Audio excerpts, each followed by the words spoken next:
Hello everybody here on TarotTube. How are you all? I'm just popping on very briefly because I'm going to do a quick review of the Sugar Skull Tarot deck. Why am I deciding to pop on now and do this now? Because today I chose to take this deck out and to do a reading for myself, but also prior to doing this reading for myself, I decided to try and do a reading with this for those that follow my Tarot Tats and Tea Facebook page. Now, I've done my reading on there. I thought great, and I also matched it with Ciro Marchetti's Oracle of Visions deck. Okay, that's this one here, the Oracle of Visions deck, because I just wanted to see what extra messages there were to go with the reading that I did on my page. So I've chosen to do a reading with this deck today. Now, first of all, let's get a look at the physical side of the deck. The cards are pretty big. Let's take a standard sized tarot card from here and compare the size, just so that you're aware of the size. Okay, they are big cards, and if you're like me and you've got big meaty hands, then you're going to be grand holding them. So that is the size compared to a standard tarot card, and of course we don't have the rounded corners, we have those squared corners. It's very cardboardy in the sense that when you're shuffling, okay, and they knock off each other, it does ding the card a little bit, not in a horrible way, but just be aware of it.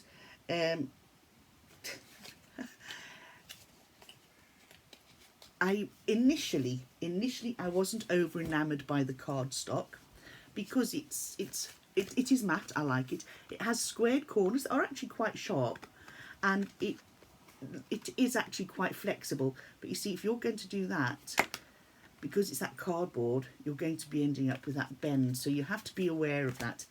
Now, has it bothered me since I've been reading it? Not really, no. I'm just going to see if I can show you. Now, if you look carefully there, see, you can see where the cards have hit off each other during the shuffling. Okay, and there, and there. And this is the first time it's been out for me actually to read with. So it's a deck that if you enjoy reading with it, it will either need handling with care, or it will be a complete workhorse and have that character about it that looks bashed about and loved and used. I don't mind that. I know it would upset people, but I don't mind it. Now, I've pulled a spread here for myself. I did an inverted pyramid of 6 cards, and then I pulled 2 clarifiers, one to go over some cards over here, and one to go over the other side of this pyramid. I've read with them, and I actually enjoy the reading. They're lovely cards. They are very much aesthetically pleasing if you like colour and tone. The different suits, so for Pentacles, they're in this sort of gold background. Okay, it's got different shades of browns, golds and russets. The Wands, for instance, are in the fiery reds and pinks with that touch of orange for flame and warmth.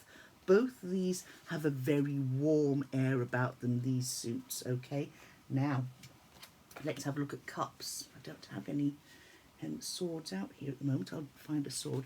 There we have that wateriness, the blues and the different shades of blue. Okay, and there is that little bit of coldness about them, even though these are emotions. It's water, as we know, and the element is water, and it's very much has that feel to it. Let me see if I can find a sword here. One time I want a sword and I won't be able to. Here we go. Again, the swords are also in shades of sort of blues to purples and blacks. So I've read with this. I asked a question. Well, actually, that's a lie. I asked a question earlier on. For this particular one, I just wanted a general outline of what I can expect for me. Now, I have a project going on, one that I'm working on, one that I hope will come to fruition. And it is on the back of my mind every now and again, and I do feel that this was brought out through this reading. Okay. It looks like it could be a successful venture. It looks like, with the support, the planning, the hard work, listening to my intuition, that it has the potential to be a success and bring in extra funding. It does rely on my skills and talents, that has the potential to take me a little bit further afield as well as here at home, and will allow me to continue in retirement and enjoy what I've built up for myself over my working life. So this has spoken. It's spoken in a beautiful way. I don't think you need now. It's not you don't need reversals. Yes, we do look at both sides of the card. But what I like about this, for instance, let's have a look here. And I've pointed this out in the past, that the majority of faces in this deck are covered by shadow and light. So you're getting both sides if the card is upright. So you're looking at the fact that, yes, you need to be putting hard work in, but working in the background, not just for show.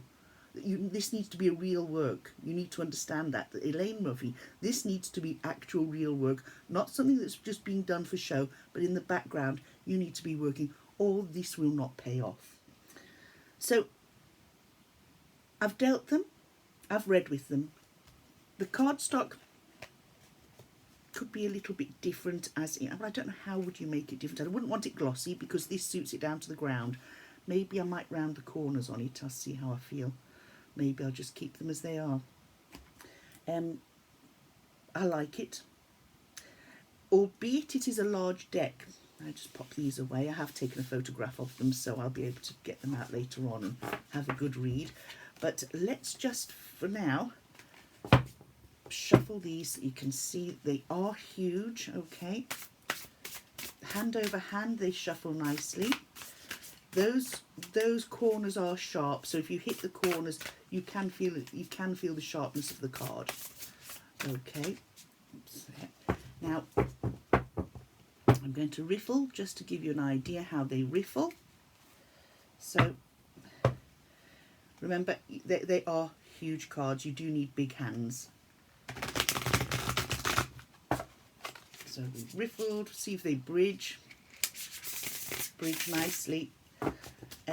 Do they stay bent? Not too bad, actually, not too bad.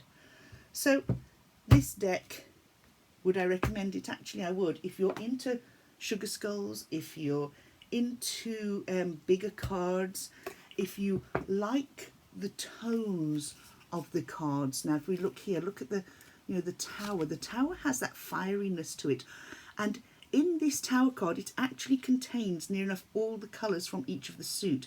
We've got the reds, the russets, the oranges, we've got the blues, the purples, and we've got the white lightning strike. So the colour in itself is embodied in this card of all the different suits.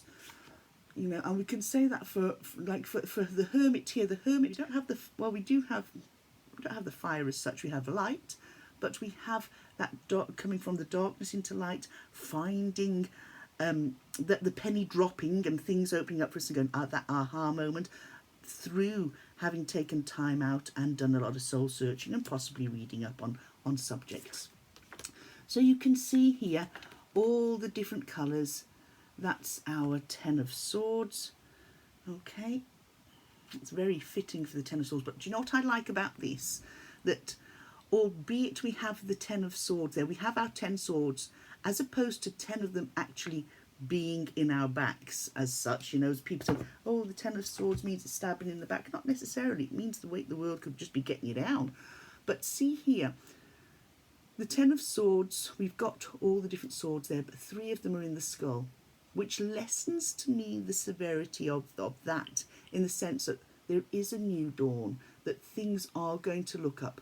And it's not that 10s have, right, oh my God, it's a skeleton, it's killed the person. Not at all. This is the Sugar Skull Tarot. Therefore, it's going to be skulls instead of human beings.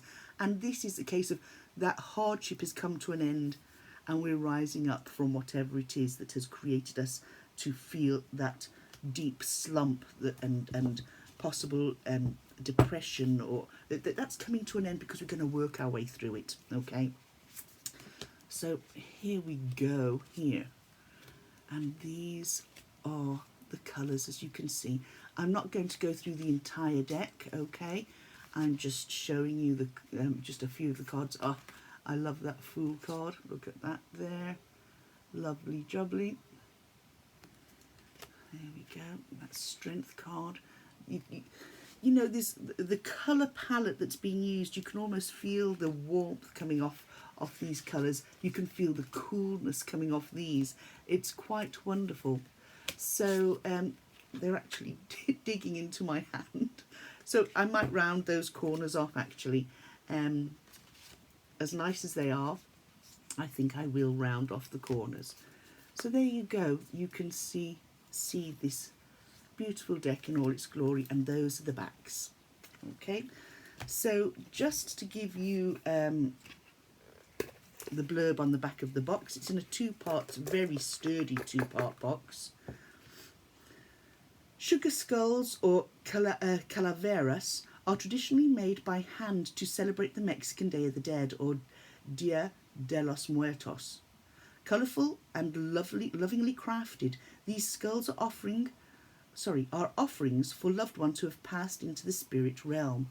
The calaveras depicted throughout this tarot deck are there to remind us of our spiritual pilgrimage and to help us hone our intuition. Just as the Fool progresses through the entirety of the major arcana, our own personal journeys are represented through the tarot. Whether it's the magician shooting the sugar skull bullseye, the high priestess seeing her reflection in the water, revealing her inner truth in the form of a sugar skull, or the Fool feeling confident that he will manifest the perfect sugar skull by the time he's finished his journey. We all have an unrealised version of our true potential.